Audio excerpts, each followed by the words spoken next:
Ah, there we go. Now we got something. The Sword and the Stone by T.H. White.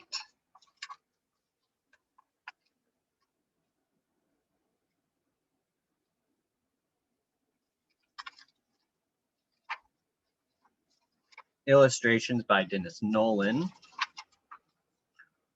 1. On Mondays, Wednesdays, and Fridays, it was court hand and simule logicales, while the rest of the week it was the organon, repetition, and astrology. The governess was always getting muddled with her astrolabe, and when she got specially muddled, she would take it out of the wart by rapping his knuckles. She did not rap Kay's knuckles because when Kay grew older, he would be Sir Kay and the master of the estate. The wart was called the wart because it rhymed with art, which was short for his real name. Kay had given him the nickname. Kay was not called anything but Kay because he was too dignified to have a nickname and would have flown into a passion if anybody had tried to give him one. The governess had red hair and some mysterious wound from which she derived a lot of prestige by showing it to all the women of the castle behind closed doors. It was believed to be where she sat down, and to have been caused by sitting on a broken bottle at a picnic by mistake. Eventually, she offered to show it to Sir Ector, who was Kay's father, had hysterics, and was sent away. They found out afterwards that she had been in a lunatic hospital for 3 years. In the afternoons, the program was Mondays and Fridays, tilting and horsemanship, Tuesdays, hawking, Wednesdays, fencing, Thursdays, archery, Saturdays, the theory of chivalry, with the proper measures to be blown on all occasions, terminology of the chase and hunting etiquette. If you did the wrong thing at the mort or the undoing, for instance, you were bent over the body of the dead beast and smacked with the flat side of a sword. This was called being bladed. It was horseplay, a sort of joke like being shaved when crossing the line. Kay was not bladed, although he often went wrong. After they had got rid of the governess, Sir Ector said, After all, damn it all, we can't have the boys running about all day like hooligans, after all, can we, damn it all? Ought to be having a first-rate education at their age. When I was their age, I was doing all this Latin and stuff at 5 o'clock every morning. Happiest time of my life. Pass the port. Sir Grumor Grummersome, who was staying the night because he had been benighted out questing after a specially long run, said that when he was their age, he was swished every morning because he would go hawking instead of learning. He attributed this weakness the fact that he could never get beyond the future simple of Utor. It was a third of the way down the left-hand page, he said. He thought it was page 97.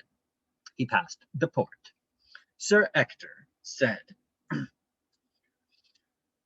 Had a good quest today? Sir Grumor said, Oh, not so bad. Rattling good day, in fact. Found a chap called Sir Bruce Saunce Pite chopping off a maiden's head in weeding bushes. Ran him to Mixberry Plantation in the Bicester, where he doubled back and lost him in Wicken Wood. Must have been a good 25 miles as he ran. A straight-necked one, said Sir Ector. But about these boys and all this Latin and that, added Sir Ector. Amo, amas, you know, running about like hooligans. What would you advise? Ah, said Sir Grumor, laying his finger by his nose and winking at the port. That takes a deal of thinking about, if you don't mind my saying so. Don't mind at all, said Sir Ector. Very kind of you to say anything. Much obliged, I'm sure. Help yourself to port. Good port, this, said Sir Grumor. Get it from a friend of mine, said Sir Ector. What about these boys? Said Sir Gramor. How many of them are there? Do you know? Two, said Sir Ector, counting them both, that is.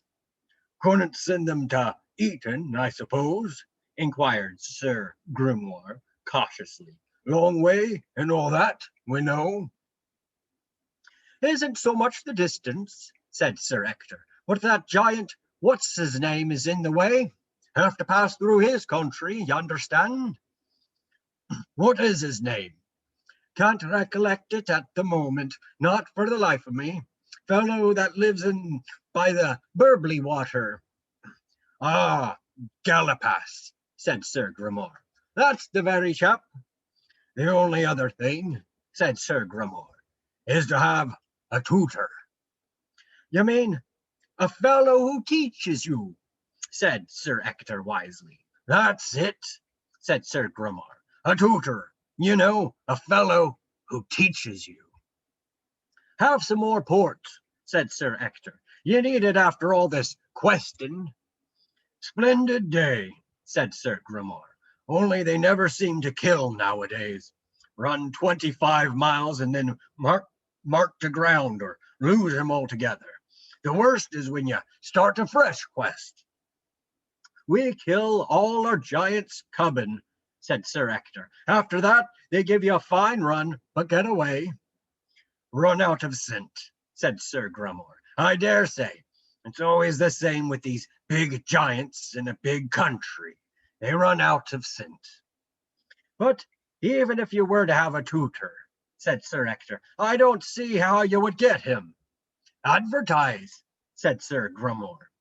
I have advertised, said Sir Ector. I put it in the Humberland News and Cardoyle Advertiser. The only other way, said Sir Gramor, is to start a quest. You mean a quest for a tutor? Explained Sir Ector. That's it, said Sir Gramor. Hick, hack, hock, said Sir Ector. Have some more port. Hunk, said Sir Gramor. So it was decided. When Sir Gramor Grummersome had gone away next day, Sir Ector tied a knot in his handkerchief to remember to start a quest for a tutor as soon as he had time. And, as he was not quite sure how to set about it, he told the boys what Sir Gramor had suggested and warned them not to be hooligans meanwhile. Then they went haymaking. It was July, and every able-bodied man and woman on the estate worked all that month in the field, under Sir Ector's direction. In any case, the boys would have been excused from being educated just then. Sir Ector's castle stood in the enormous clearing in a still more enormous forest. It had a big green courtyard and a moat with pike in it.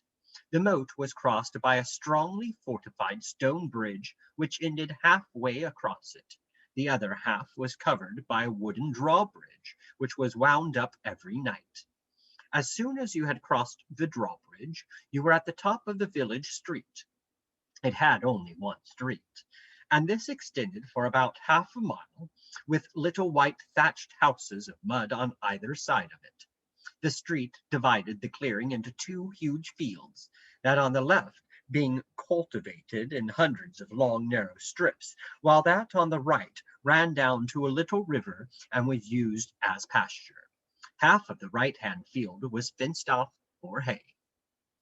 It was July, and real July weather, such as they only had in old England. Everybody went bright brown like red Indians, with startling teeth and flashing eyes. The dogs moved about with their tongues hanging out, or lay panting in bits of shade, while the farm horses sweated through their coats and flicked their tails and tried to kick the horseflies off their bellies with their great hind hoofs. In the pasture field, the cows were on the gad, and could be seen galloping about with their tails in the air, which made Sir Ector angry.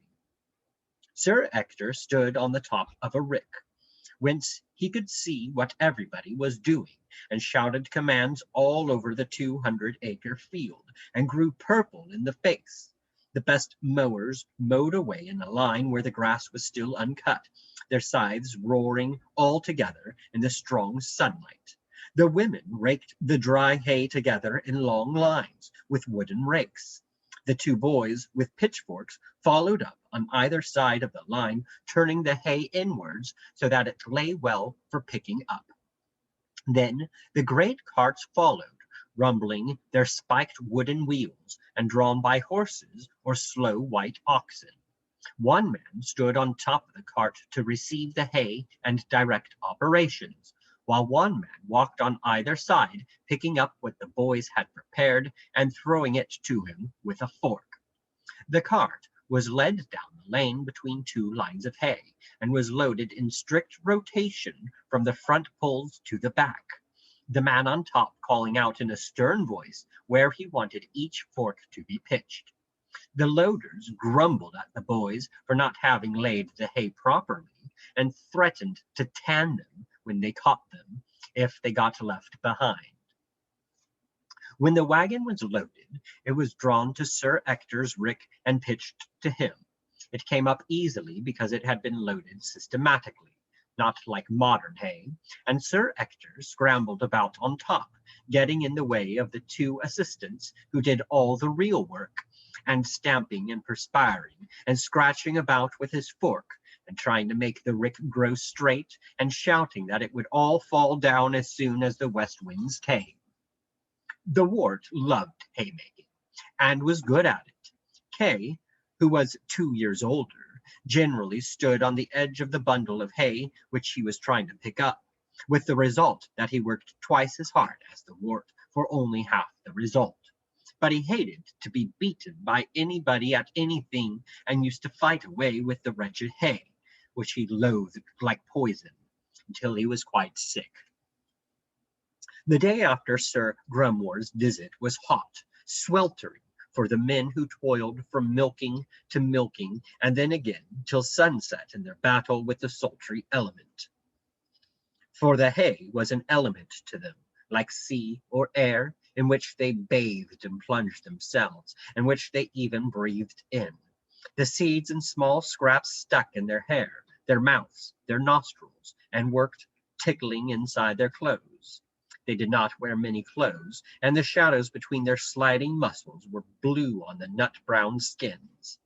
Those who feared thunder had felt ill that morning. In the afternoon a terrible storm came.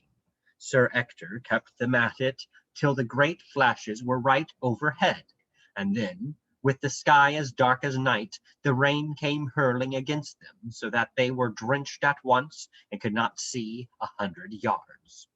The boys lay crouched under the wagons, wrapped in hay to keep their wet bodies warm against the now cold wind, and all joked with one another while heaven fell. Kay was shivering, though not with cold, but he joked like the others because he would not show he was afraid. At the last and greatest thunderbolt, every man startled involuntarily, and each saw the other startled, until they all laughed away their shame.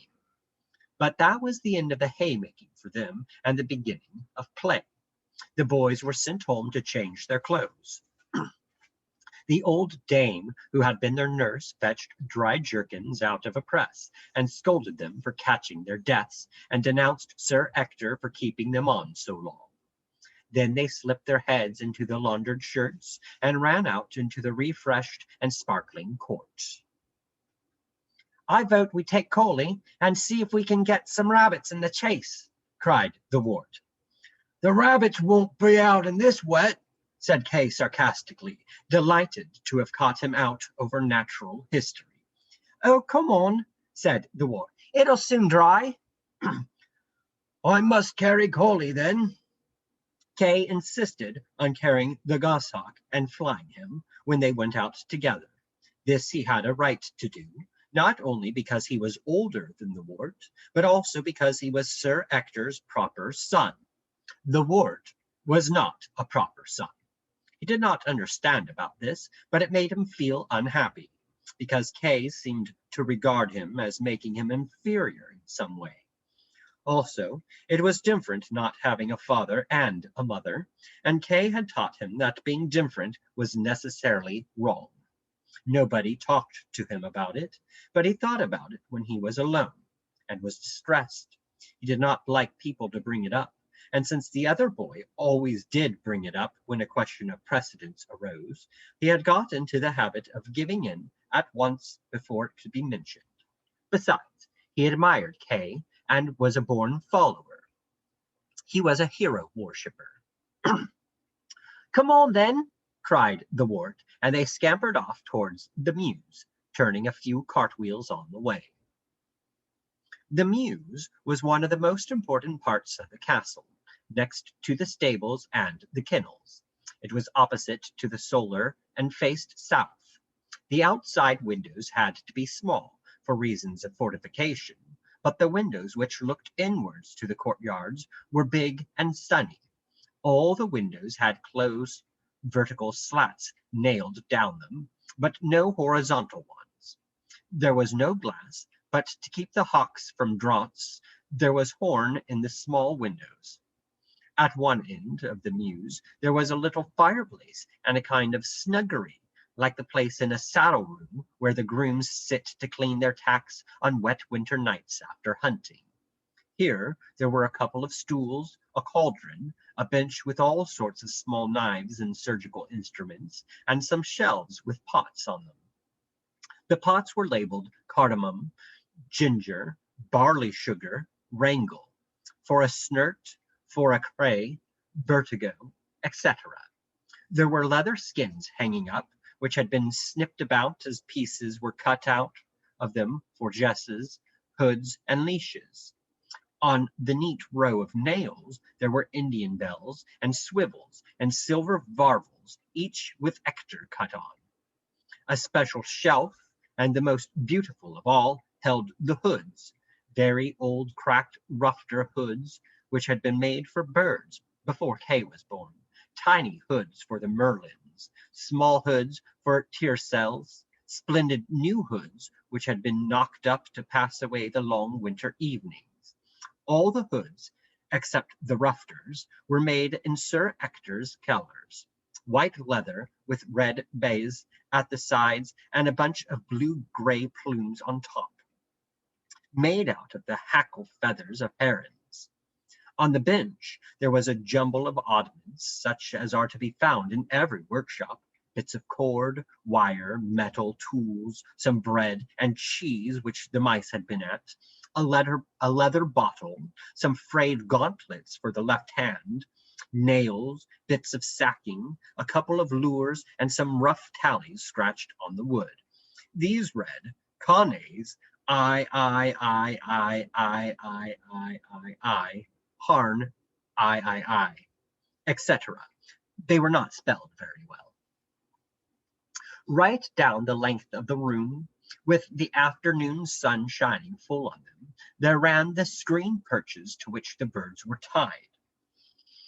There were two little merlins which had only just been taken up from hacking, an old peregrine who was not much use in this wooded country, but who was kept for appearances, a kestrel on which the boys had learned the rudiments of falconry, a sparhawk which Sir Ector was kind enough to keep for the parson, and caged off in a special apartment of his own at the far end, there was the tercel goshawk, Coley. The mews was neatly kept, with sawdust on the floor to absorb the mutes, and the castings taken up every day. Sir Ector visited the mews each morning at 7 o'clock, and the two ostrangers stood at attention outside the door. If they had forgotten to brush their hair, he confined them to the barracks. They took no notice. Kay put on one of the left-handed gauntlets and called Coley from the perch.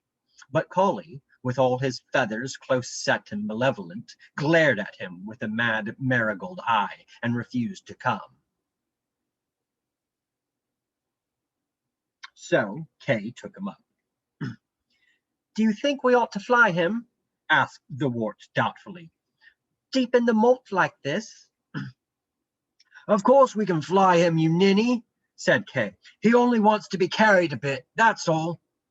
So they went out across the hayfield, noting how the carefully raked hay was now sodden again and losing its goodness, into the chase where the trees began to grow, far apart as yet and park-like, but gradually crowding into the forest shade.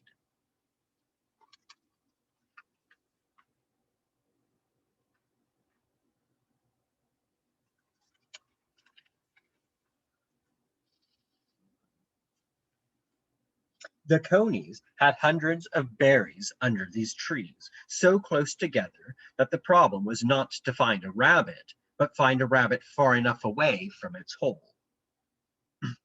Hobbs says that we mustn't fly Coley till he has roused at least twice, said the ward. Hob doesn't know anything about it, said the other boy.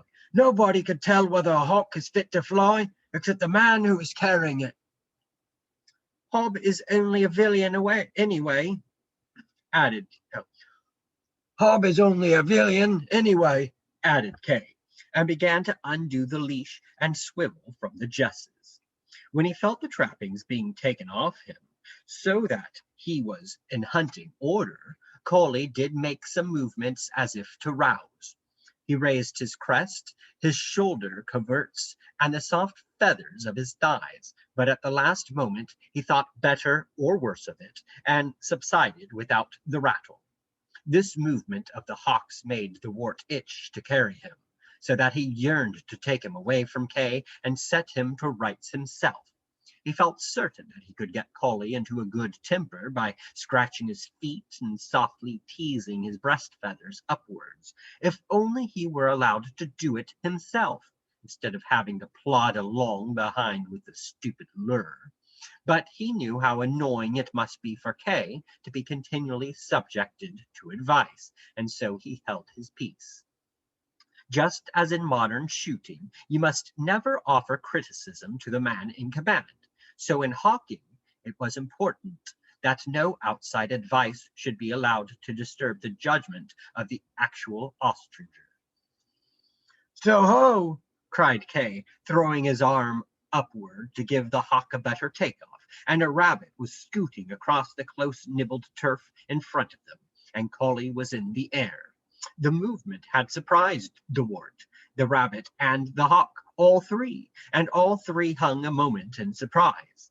When the great wings of the aerial assassin began to row the air, but reluctantly and undecided, the rabbit vanished in a hidden hole, and up went the hawk, swooping like a child flung high in a swing, until the wings folded and he was sitting in a tree. Coley looked down at his masters, opened his beak in an angry pant of failure, and remained motionless. The two hearts stood still. 2. A good while after that, when they had been whistling and luring and following the disturbed and sulky hawk from tree to tree, Kay lost his temper. Let him go then, said Kay. He's no use anyway. Oh, we couldn't leave him, cried the wart. What would Hobbs say? It's my hawk, not Hobbs, exclaimed Kay furiously. What does it matter what Hobbs says? He is my servant. But Hob made Coley. It's all right for us to lose him, for we didn't have to sit up with him 3 nights and carry him all day and all that. We can't lose Hobbs' hawk. It would be beastly. Serves him right then. He's a fool, and it's a rotten hawk. Who wants a rotten, stupid hawk? You better stay yourself if you're so keen on it. I'm going home. I'll stay, said the wart sadly, if you'll send Hob when you get back. Kay began walking off in the wrong direction, raging in his heart because he knew that he had flown the bird when he was not properly in Yarak, and the wart had to shout after him the right way. Then he sat down under the tree and looked up at Coley like a cat watching a sparrow, but with his heart beating fast. It was all right for Kay, who was not really keen on hawking, except in so far as it was the proper occupation for a boy in his station of life, But the wart had some of the falconer's feelings, and knew that a lost hawk was the greatest possible calamity. He knew that Hob had worked on Colley for 14 hours a day over a period of months in order to teach him his trade, and that his work had been like Jacob's struggle with the angel. When Colley was lost, a part of Hob was lost too. The wart did not dare to face the look of reproach which would be in Hob's eye after all that he had tried to teach them.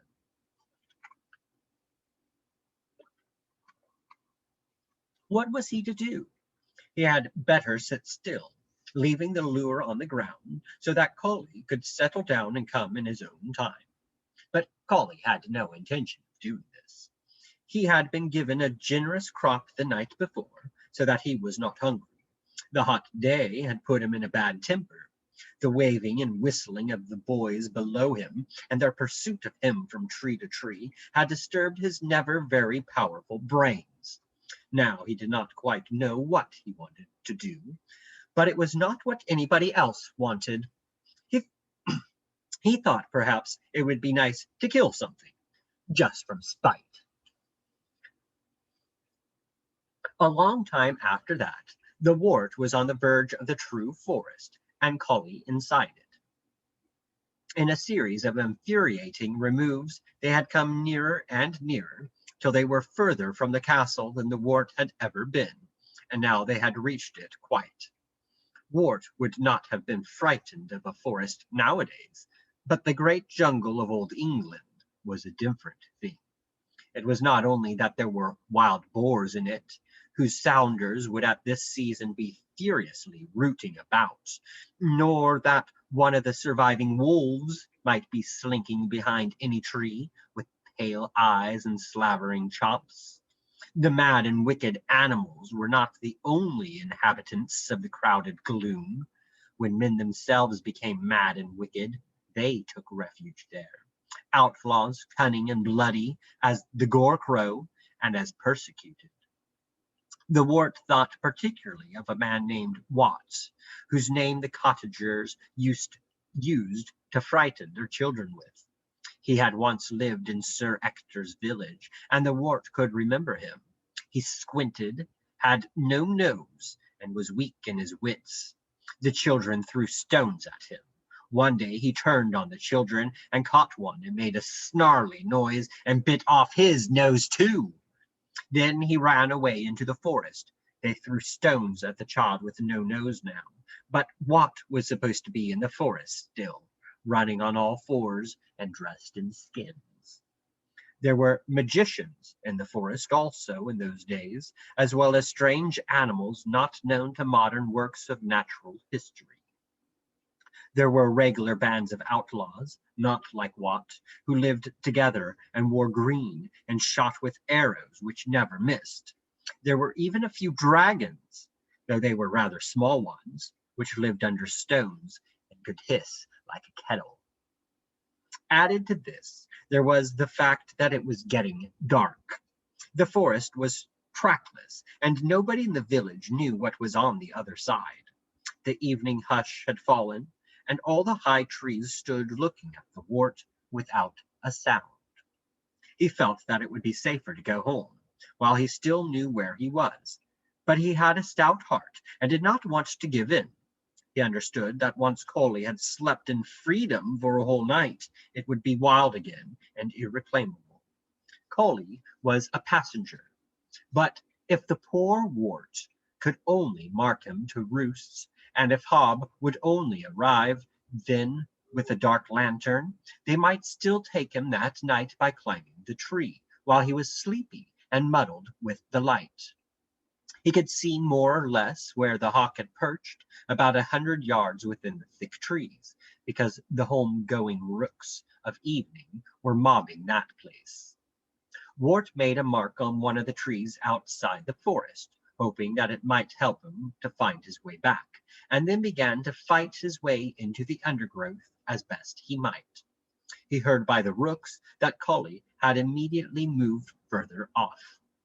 The night fell still as the small boy struggled with the brambles, but he went on doggedly, listening with all his ears, and Collie's evasions became sleepier and shorter until at last, before the utter darkness fell, he could see the hunched shoulders in a tree above him against the sky. Wart sat down under the tree, so as not to disturb the bird any further as it went to sleep, and Collie, standing on one leg, ignored his existence. Perhaps, said the Wart to himself, even if Ob doesn't come, and I don't see how he can very well follow me in this trackless forest now, I shall be able to climb up by myself at about midnight, because he ought to be deep in sleep then. I could speak to him softly by name, so he thought it was just the usual person coming to take him up while hooded. I shall have to climb very quietly. Then if I do get him, I shall have to find my way home, and the drawbridge will be up, but perhaps somebody will wait for me, for Kay will have told them I am out. I wonder which way it was. I wish Kay had not gone. He snuggled down between the roots of the tree, trying to find a comfortable place where the hard wood did not stick into his shoulder blades. I think the way was behind that big spruce with the spiky top. I ought to remember which side of me the sun is setting, so that when it rises, I may keep it on the same side going home. Did something move under that spruce tree, I wonder? Oh, I wish I may not meet that old wild Wat and have my nose bitten off. How aggravating Collie looks, standing there on one leg, as if there was nothing the matter. At this, there was a quick whir and a smack, and the Wart found an arrow sticking in the tree wood between the fingers of his right hand. He snatched his hand away, thinking he had been stung by something, before he noticed it was an arrow. Then everything went slow. He had time to notice quite carefully what sort of an arrow it was, and how it had driven 3 inches into the solid wood. It was a black arrow with yellow bands round it, like a horrible wasp, and its cock feather was yellow. The 2 others were black. They were goose feathers. The Wart found that, although he was frightened of the danger of the forest before it happened, once he was in it, he was not frightened any more. He got up quickly, but it seemed to him slowly, and went behind the other side of the tree. As he did this, another arrow came whir and talk, but this one buried all except its feathers in the grass, and stayed there still, as if it had never moved. On the other side of the tree he found a waste of bracken 6 foot high. This was splendid cover, but it betrayed his whereabouts by rustling. He heard another arrow hiss through the fronds, and what seemed to be a man's voice cursing, but it was not very near. Then he heard the man, or whatever it was, running about in the bracken. It was reluctant to fire any more arrows because they were valuable things and would certainly get lost in the undergrowth. Wart went like a snake, like a coney, like a silent owl. He was small, and the creature had no chance against him in this game. In 5 minutes he was safe. The assassin searched for his arrows and went away grumbling, but the Wart realized that, even if he was safe, he had lost his way and his hawk. He had not the faintest idea where he was. He lay down for half an hour, pressed under the fallen tree where he had hidden, to give time for the thing to go right away, and for his own heart to cease its thundering. It had begun beating like this as soon as he knew he had got away from the outlaw.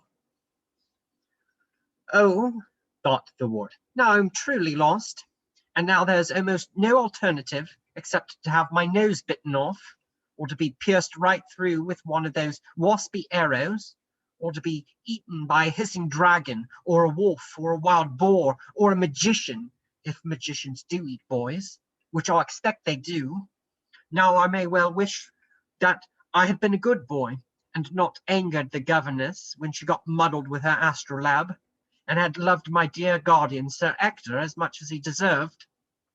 At these melancholy thoughts, and especially at the recollections of kind Sir Ector, with his pitchfork and his big red nose, the poor Wart's eyes became full of tears, and he lay most desolate beneath the tree. The sun finished the last rays of its lingering goodbye, and the moon rose in awful majesty over the silver treetops before he dared to rise.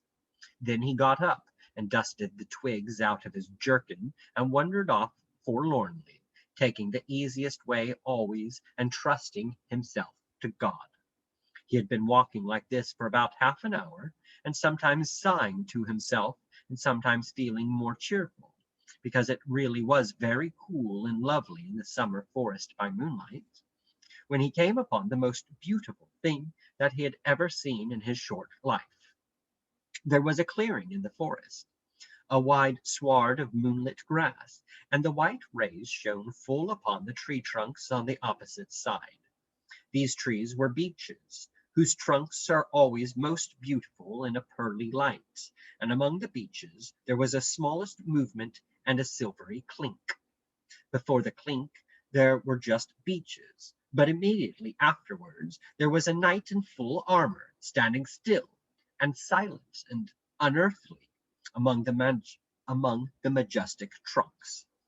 He was mounted on an enormous white horse that stood as rapt as its master, and he carried in his right hand, with its butt resting on the stirrup, a high, smooth, jousting lance, which stood up among the tree stumps, higher and higher, till it was outlined against the velvet sky. All was moonlit, all silver, too beautiful to describe. The wart did not know what to do. He did not know whether it would be safe to go up to this knight, for there were so many terrible things in the forest that even the knight might be a ghost. Most ghostly he looked, too, as he hooved, meditating on the confines of the gloom. Eventually, the wart made up his mind that even if it was a ghost, it would be the ghost of a knight, and knights were bound by their vows to help people in distress. "Excuse me," said the wart, when he was right under the mysterious figure, "but can you tell me the way back to Sir Ector's castle?" At this the ghost jumped violently, so that it nearly fell off its horse, and gave out a muffled baaing noise through its visor, like a flock of sheep. "Excuse me," began the wart again, and stopped, terrified in the middle of his speech, for the ghost lifted up its visor, revealing two enormous eyes, frosted like ice, exclaimed in an anxious voice, "What? What?" Took off its eyes, which turned out to be horn-rimmed spectacles, completely fogged by being inside the helmet, tried to wipe them on his horse's mane, which only made them worse, lifted both hands above its head and tried to wipe them on its plume, dropped its lance, dropped the spectacles, got off the horse to search for them, the visor shutting in the process, lifted its visor, bent down for the spectacles, stood up again as the visor shut once more, and exclaimed in a plaintive voice, "Yeah, yeah!" The wart found the spectacles, wiped them, and gave them to the ghost, who immediately put them on. The visor shut again at once, and began scrambling back on the horse for dear life. When it was there, it held out its hand for the lance, which the wart handed up, and feeling all secure, opened its visors with its left hand and held it open. It peered at the wart with one hand up, like a lost mariner searching for land, and exclaimed, "Aha! Whom have we here? What?" "Please," said the wart, "I'm a boy whose guardian is Sir Ector." "Charming fella," said the knight. "Charming fella. Never met him in my life." "Can you tell me the way back to the castle?"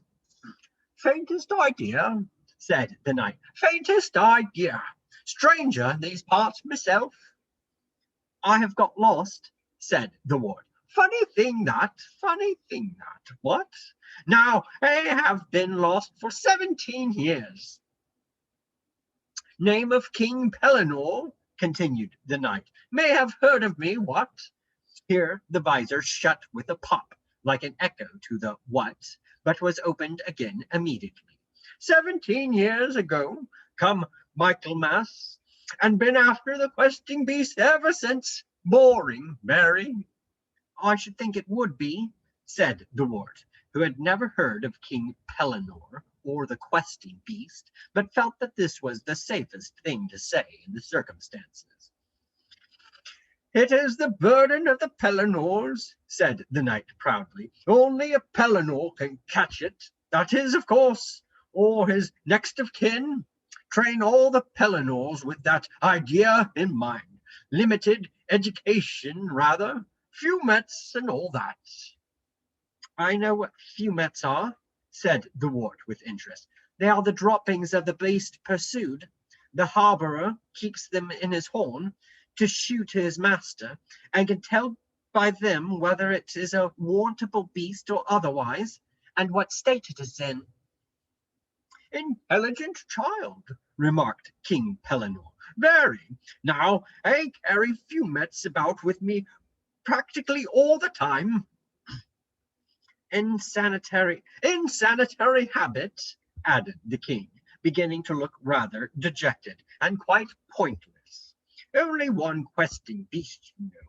What, so there can't be any question whether it is warrantable or not.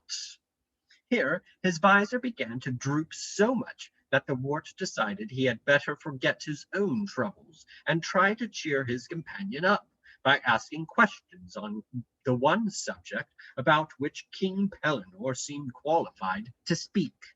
Even talking to a lost royalty was better than being alone in the wood.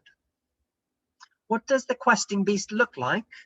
Oh, we call it the beast Glatisant, you know, replied the monarch, assuming a learned air and beginning to speak quite volubly. Now, the beast Glatisant, or as we say in English, the questing beast, you may call it either, he added graciously. This beast has the head of a serpent, and the body of a lizard, and haunches of a lion. He is footed like a hart. Wherever this beast goes, he makes a noise in his belly, as it had been the noise of 30 couples of hounds questing. Except when he is drinking, of course, added the king severely, as if he had rather shocked himself by leaving this out. It must be a dreadful kind of monster, said the wart, looking at him anxiously. A dreadful monster, repeated the other complacently. It is the beast Glatisant, you know. And how do you follow it? This seemed to be the wrong kind of question, for King Pellinore immediately began to look much more depressed than ever, and glanced over his shoulder so hurriedly that his visor shut down altogether. I have a brachet, said King Pellinore sadly, as soon as he had restored himself. There she is, over there. The wart looked in the direction which had been indicated with a despondent thumb, and saw a lot of rope wound round a tree. The other end of the rope was tied to King Pellinore's saddle. I don't see her very well. Wound herself round the other side of the tree, I dare say, said the king, without looking round. She always goes the opposite way to me. The wart went over to the tree and found a large white dog scratching herself for fleas. As soon as she saw the wart, she began wagging her whole body, grinning raucously and panting in her efforts to lick his face in spite of the cord. She was too tangled up to move. It's quite a good brachet, said King Pellinore, only it pants so and gets wound round things and goes the opposite way. What with that and the visor, what? I sometimes don't know which way to turn. Why don't you let her loose? Asked the wart. She would follow the beast just as well like that. She just goes right away then, you know, and I don't see her sometimes for a week. Gets a bit lonely without her, added the king wistfully, following this beast about. What, and never knowing where one is. Makes a bit of company, you know. She She seems to have a friendly nature, said the wart. Too friendly, sometimes. I doubt whether she is really after the beast at all. What does she do when she sees it? Nothing, said King Pellinore. Oh, well, said the wart, I dare say she will get to be interested in it after a time. It's 8 months anyway since I saw the beast at all. King Pellinore's voice had got sadder and sadder since the beginning of the conversation, and now he definitely began to sniffle. It's the curse of the Pellinores, he exclaimed, always mollocking about after that beastly beast. What on earth use is it anyway? First you have to stop to unwind the brachet, then your visor falls down, then you can't see through your spectacles. Nowhere to sleep, never know where you are. Rheumatism in the winter, sunstroke in the summer. All this beastly armor takes hours to put on. When it is on, it's either frying or freezing, and it gets rusty. You have to sit up all night polishing the stuff. Oh, how I do wish I had a nice house of my own to live in, a house with beds in it, and real pillows and sheets. If I was rich, that's what I would buy. A nice bed with a nice pillow and a nice sheet that you could lie in, and then I would put this beastly horse in a meadow and tell that beastly brachet to run away and play, and throw all this beastly armor out the window, and let the beastly beast go and chase itself. That I would. If you could only shew me the way home, said the wart craftily, I'm sure Sir Ector would put you up in a bed for the night. Do you really mean it? Cried King Pellinore. In a bed? In a feather bed, said the wart firmly. King Pellinore's eyes grew as round as saucers. A feather bed, he repeated slowly. Would it have pillows? Down pillows, down pillows, whispered the king, holding his breath, and then letting it all out in a rush. What a lovely house your guardian must have! I don't think it is more than 2 hours away, said the wart, following up his advantage. And did this gentleman really send you out to invite me in? Inquired the king wonderingly. He had forgotten all about the wart being lost. How nice of him! How very nice of him! I do think what? He will be very pleased to see us, said the wart, quite truthfully. Oh, how nice of him! Exclaimed the king again, beginning to bustle about his various trappings.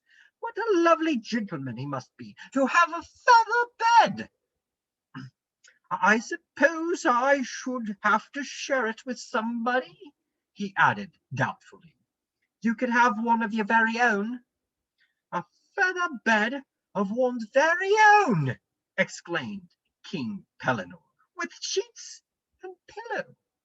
Perhaps even 2 pillows, or a pillow and a bolster, and no need to get up in time for breakfast. Does your guardian get up in time for breakfast? Inquired the king, a momentary doubt striking him. Never, said the wart. Fleas in the bed?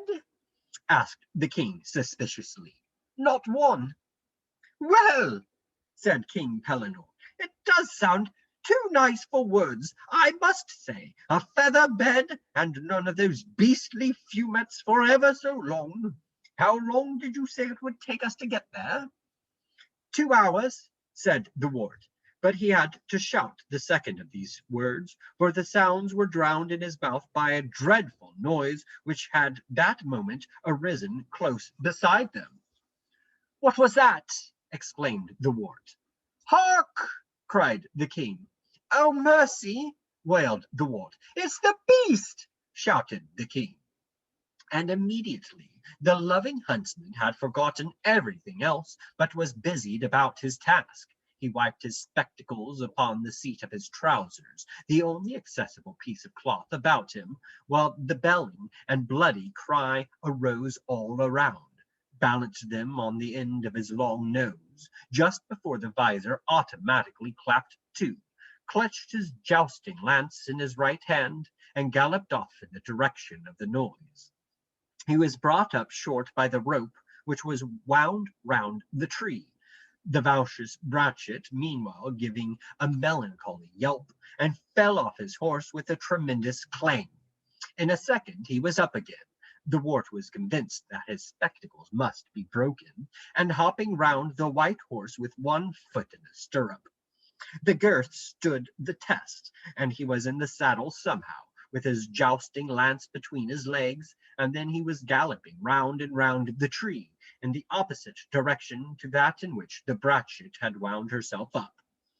He went round 3 times too often, the Brachet meanwhile running and yelping in the opposite direction, and then, after 4 or 5 back casts, they were both free of the obstruction. "Yoicks! What?" cried King Pellinore, waving his lance in the air and swaying excitedly in the saddle. Then he disappeared completely into the gloom of the forest, with the unfortunate Brachet trailing and howling behind him at the other end of the string.